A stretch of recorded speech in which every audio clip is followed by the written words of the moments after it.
इस कार्यक्रम के उपन्यासक हैं श्री वीरेंद्र कुमार बड़चात्या, श्रीमती शशि बड़चात्या, पुत्र एवं पुत्र वधू वरुण कुमार बड़चात्या, प्राची बड़चात्या, पौत्री मिशिका बड़चात्या, पुत्री दामाद अनामिका शाह, विज्ञान शाह, दोहिती विधि शाह एवं दोहिती अद्विका शाह, निवासी जयपुर राजस्थान, पुत्री दामाद शुभ्रा छाबड़ा, रोहित छाबड़ा, दोहिती श्रव्या छाबड़ा, दोहता विहान छाबड़ा, निवासी दीमापुर, प्रवासी इटली।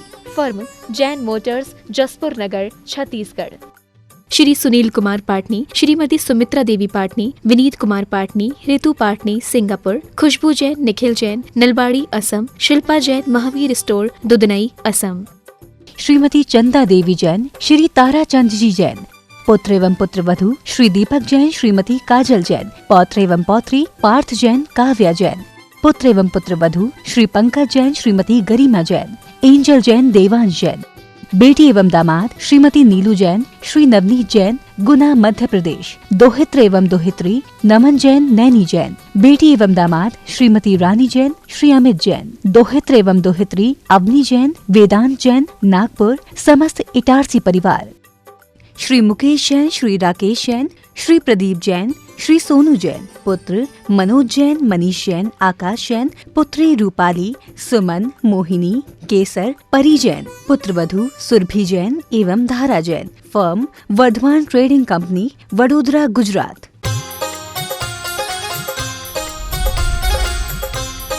प्रमाणिक समाधान।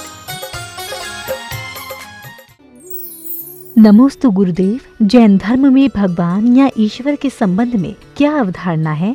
बहुत अच्छा सवाल और दार्शनिक सवाल।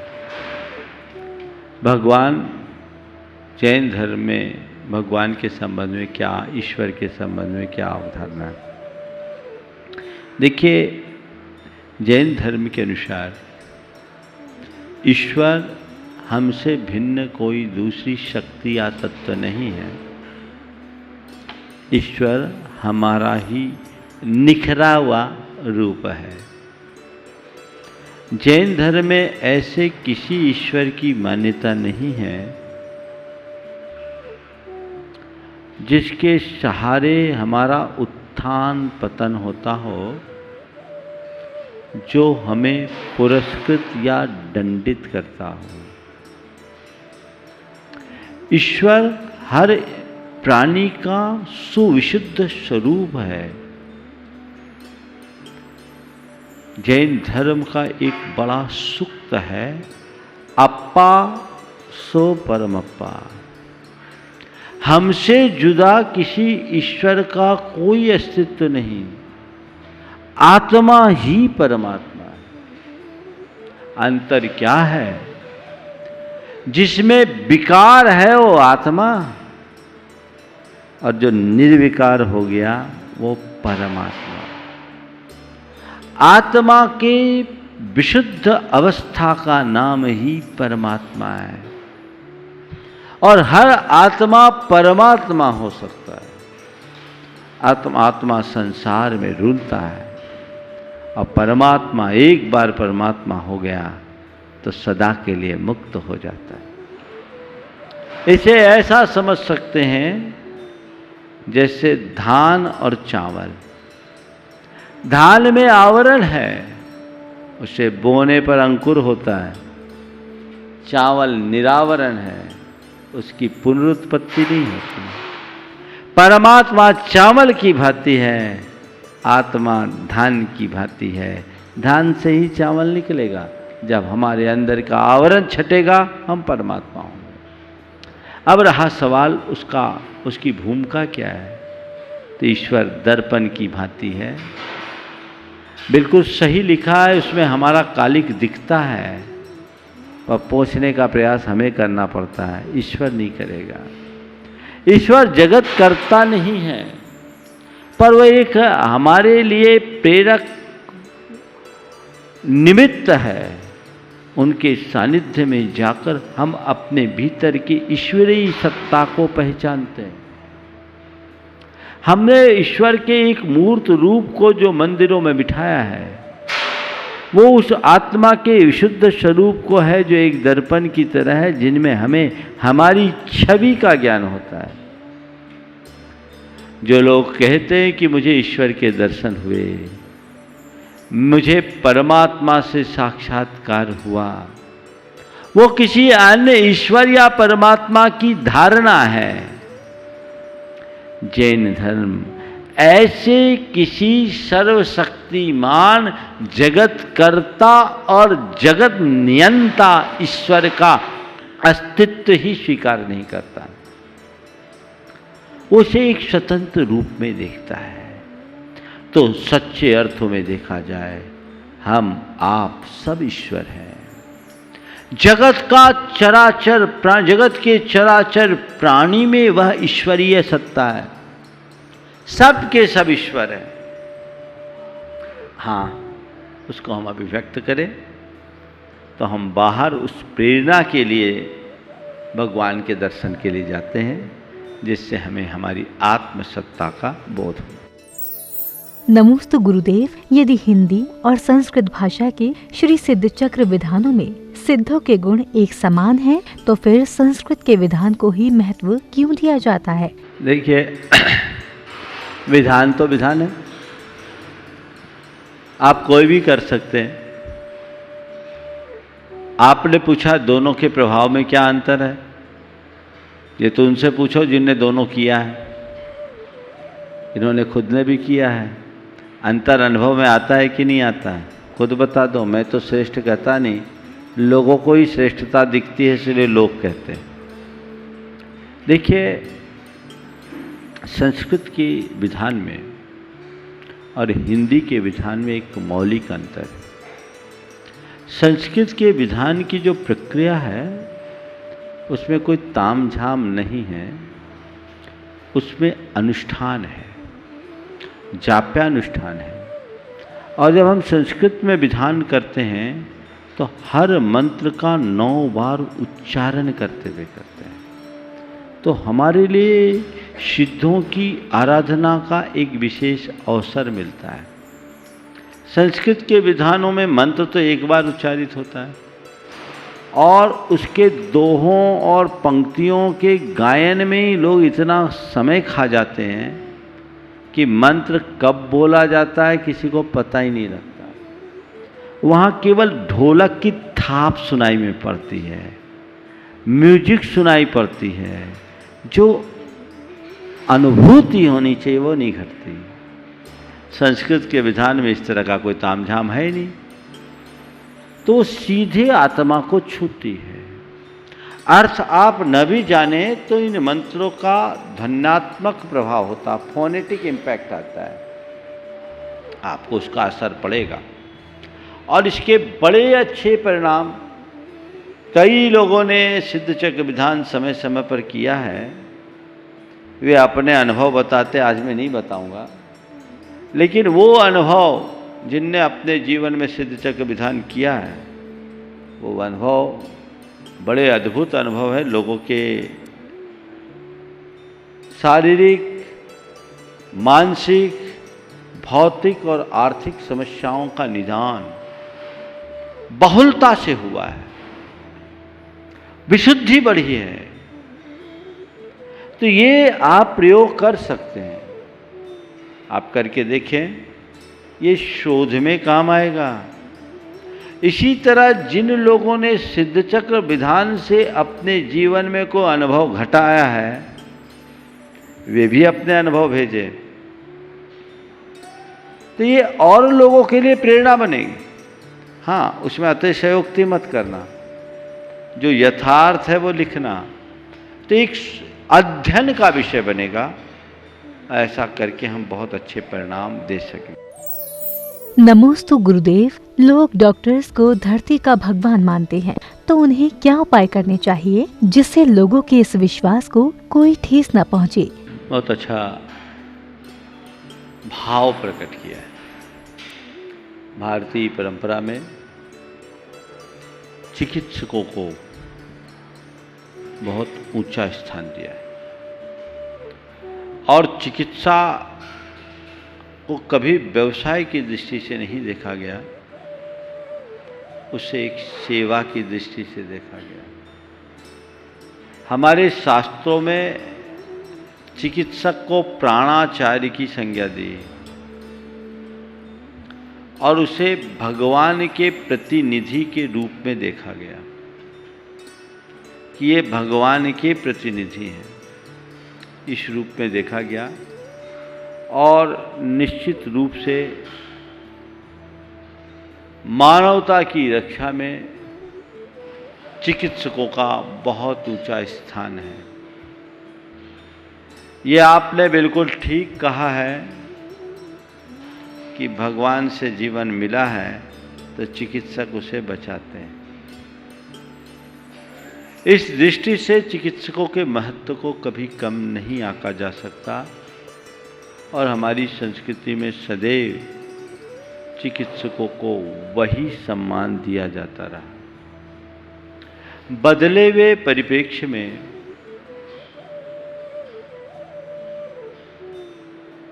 अब ये चिकित्सा सेवा की जगह उद्योग का रूप ले ली और इसके औद्योगिकी स्वरूप को प्राप्त कर लेने से सब कुछ व्यावसायिक हो गया, सेवा की भावना खत्म हो गई और बहुत सारी विकृतियां और अनाचार चिकित्सा के क्षेत्र में प्रवेश कर गए। इस वजह से चिकित्सकों का समाज में सम्मान भी कुछ घटा। आए दिन ऐसी सूचनाएं हम लोगों को देखने को मिलती है, सुनने को मिलती है कि व्यक्ति के मरणोपरांत भी उसे रिलीज नहीं किया जाता, कृत्रिम सांस प्रणाली के आधार पर लाइफ सपोर्ट सिस्टम के माध्यम से रखा जाता है, लंबी चौड़ी रकम ऐंठी जाती है, अनावश्यक जांचें कराई जाती है, अनावश्यक औषधियाँ दी जाती है। सभी नहीं करते, पर एक मछली पूरे तालाब को गंदा करती है। डॉक्टर्स डे के दिन मैं एक कहूँगा कि चिकित्सकों को जो एथिक्स बताया जाता है उसका वो अनुपालन करे। वे पैसा कमाएं पर सही तरीके से। वे अपने फीस के रूप में जो चाहे सो ले ले, पर पैसा कमाने के नाम पर उल्टे सीधे हथकंडे ना अपनाए। चिकित्सक के पास यदि किसी को सही बर्ताव मिलता है तो बड़ा संतुष्ट होता है, और जिसके पास जीवन रक्षा की आशा लेकर जाता है वहाँ से लुटता है तो उस व्यक्ति की स्थिति बड़ी गंभीर हो जाती है। मैं सभी चिकित्सकों से कहूँगा कि आप इस तरीके से चिकित्सा करें कि लोगों की दुआएं आपसे जुड़े। ऐसी चिकित्सा कभी न करें कि लोगों की हाय आपको मिले। पहले मैं ये सुनता था कि डॉक्टर ने बचा लिया, अब बुरा नहीं मानना। अब प्राय ये कहने को मिलता है, सुनने को मिलता है, डॉक्टर ने लूट लिया। जो प्राणाचार्य था, जिसे भगवान के रूप में देखने की बात की गई, उसकी छवि यदि इतनी नकारात्मक बनती है तो बड़ी चिंतनीय है। इस बेटी से मैं कहना चाहूँगा, अपनी अच्छी छवि को बनाकर रखना। जिसका सवाल है तो अपनी अच्छी छवि बनाओ। जीव का आज जरूरी है, अर्थ कमाना भी जरूरी हो करो। दूसरी बात, मैं इसी संदर्भ में जो बीमार लोग हैं उनसे भी मैं कहूँगा कि चिकित्सकों का मान रखें और जो उचित शुल्क है जरूर चुकाएं। आज एक व्यक्ति को डॉक्टर बनने में करोड़ों के खर्च करने पड़ते हैं, और उसमें भी पोस्ट ग्रेजुएट करने में तो और ज़्यादा। तो करोड़ों रुपया खर्च करके कोई डॉक्टर बनेगा तो सबसे पहले तो वो पैसा निकालना चाहेगा, रकम निकालेगा, ब्याज निकालेगा, और उसके बाद यदि वो अपना कोई नर्सिंग होम बनाता है, कोई अस्पताल बनाता है, तो बैंक से 10, 20, 50, 100 करोड़ का कर्जा लेता है। तो पहले तो उसको यही लगेगा कोई पेशेंट आए तो हमारी किस्त चुके। ये एक विकराल समस्या है। तो मरीजों को चिकित्सकों की स्थिति को समझना चाहिए, उनके प्रति सहयोगमूलक दृष्टिकोण अपनाना चाहिए, और भारत सरकार को कुछ ऐसी व्यवस्थाएं बनानी चाहिए कि अस्पताल आदि के निर्माण का खर्चा निकालने के लिए डॉक्टरों को अपने हाथ काले करने की नौबत ना आए। सरकार को इस पर ध्यान देना चाहिए, कुछ इस तरह की सब्सिडीज देना चाहिए, उन्हें प्रोत्साहित करना चाहिए ताकि लोगों को उत्तम चिकित्सा भी मिल सके और लोग अनपेक्षित खर्च से भी बच सके। ये बहुत ज़रूरी है, इसे व्यापकता से देखना चाहिए। क्योंकि आज डॉक्टर्स डे है, इसलिए ये संदेश मैंने आज सबके लिए देने का प्रयास किया है। इस पर बहुत गंभीरता से विचार होना चाहिए, और जिसने सवाल किया है उससे मैं कहता हूँ आगे बढ़कर ऐसा करो कि तुम्हारे दामन में कोई दाग न लगे। मेरे संपर्क में ऐसे सैकड़ों चिकित्सक हैं। नमोस्तु गुरुदेव। अक्सर अच्छे और बुद्धिमान लोग धोखा खा जाते हैं, और संतों का कहना है कि प्रत्येक इंसान में परमात्मा का वास होता है, तो क्या परमात्मा भी धोखा दे सकते हैं? देखिए, बहुत अच्छा सवाल है। क्या परमात्मा भी धोखा दे सकती है? तो मैं आपसे पूछ सकता हूँ, क्या परमात्मा धोखा खा सकता है? अगर देने वाला परमात्मा है तो खाने वाला भी परमात्मा ही है ना। है तो दोनों ही तरफ से। सच्चे अर्थों में देखा जाए, न तो परमात्मा किसी को धोखा देता है, न किसी परमात्मा को कोई धोखा दे सकता है। ये तो सब मनुष्य की दुर्बलताएं, विकार है। अगर उसे अपने परमात्मा का पता हो तो ऐसा कुछ कभी करे ही नहीं, वे सीधे आत्मा से बात करे। हमें उस तरफ दृष्टि रखना चाहिए। नमोस्तु गुरुदेव। बच्चों का मुंडन संस्कार कब, कहाँ और कैसे करवाने का प्रावधान है? देखिए, विशेष तो इसका मुझे देखने में नहीं आया, पर आदि पुराण में एक प्रसंग आता है। 12वें माह में बच्चे का मुंडन कराओ और मुनियों के हाथ से उसके सिर पर गंधोदक लगवाओ। ये उल्लेख आदि पुराण में आता है कि 12 महीने का जिस दिन हो, उस 12वें माह में उसका क्षौर कर्म संस्कार है, मुंडन संस्कार। वो मुंडन कराइए और मुनियों के हाथ से गंधोदक लगवाइए। इसका मतलब मैं ये समझता हूँ कि मुनि महाराज जहाँ वहीं आप मुंडन कराओ। क्षेत्रों का कोई उल्लेख नहीं है, बस जो उल्लेख मिला आपको बता दिया। नमोस्तु गुरुदेव। हमें अपनी समीक्षा किस प्रकार करनी चाहिए जिससे धर्म मार्ग की बोर्ड परीक्षा में प्रथम स्थान प्राप्त कर सकें? रोज बैठो एकांत में और सुबह से शाम तक के विचारों को बार बार दोहराओ। देखो मैंने क्या अच्छा किया, क्या बुरा, निचोड़ निकालो। यही समीक्षा है। जो अच्छा है उसे बार बार दोहराने का संकल्प लो, और जो बुरा है उसके लिए तय कर लो कि ये बात मेरे अनुकूल नहीं है और अब मैं इसकी पुनरावृत्ति नहीं करूँगा, तो चीज़ें ठीक हो।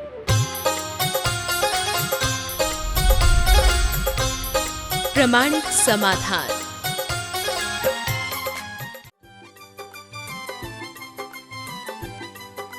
इस कार्यक्रम के पुण्यार्चक थे श्री वीरेंद्र कुमार बड़चात्या, श्रीमती शशि बड़चात्या, पुत्र एवं पुत्रवधू वरुण कुमार बड़चात्या, प्राची बड़चात्या, पौत्री मिशिका बड़चात्या, पुत्री दामाद अनामिका शाह, विज्ञान शाह, दुहेती विधि शाह एवं दुहेती अद्विका शाह, निवासी जयपुर राजस्थान, पुत्री दामाद शुभ्रा छाबड़ा, रोहित छाबड़ा, दुहेती श्रव्या छाबड़ा, दोहता विहान छाबड़ा, निवासी दीमापुर, प्रवासी Italy, firm Jain Motors, Jaspur Nagar, Chhattisgarh. Shri Sunil Kumar Patni, Shrimati Sumitra Devi Patni, Vineet Kumar Patni, Ritu Patni, Singapore, Khushboo Jain, Nikhil Jain, Nalbari, Assam, Shilpa Jain, Mahavir Store, Dudhnoi, Assam. Shrimati Chanda Devi Jain, Shri Tarachand जी जैन। पुत्र एवं पुत्रवधू श्री दीपक जैन, श्रीमती काजल जैन। पौत्र एवं पौत्री पार्थ जैन, काव्या जैन। पुत्र एवं पुत्रवधू श्री पंकज जैन, श्रीमती गरिमा जैन। एंजल जैन, देवांश जैन। बेटी एवं दामाद श्रीमती नीलू जैन, श्री नवनीत जैन, गुना, मध्य प्रदेश। दोहित्र एवं दोहित्री नमन जैन, नैनी जैन। बेटी एवं दामाद श्रीमती रानी जैन, श्री अमित जैन। दोहित्र एवं दोहित्री अवनी जैन, वेदांत जैन, नागपुर। समस्त इटारसी परिवार। श्री मुकेश जैन, श्री राकेश जैन, श्री प्रदीप जैन, श्री सोनू जैन। पुत्र मनोज जैन, मनीष जैन, आकाश जैन। पुत्री रूपाली, सुमन, मोहिनी, केसर, परी जैन। उदित जैन, आशा, अर्चना, अंजना एवं धारा जैन। पुत्र वधू Surabhi Jain. Firm Vardhaman trading company, Vadodara, Gujarat.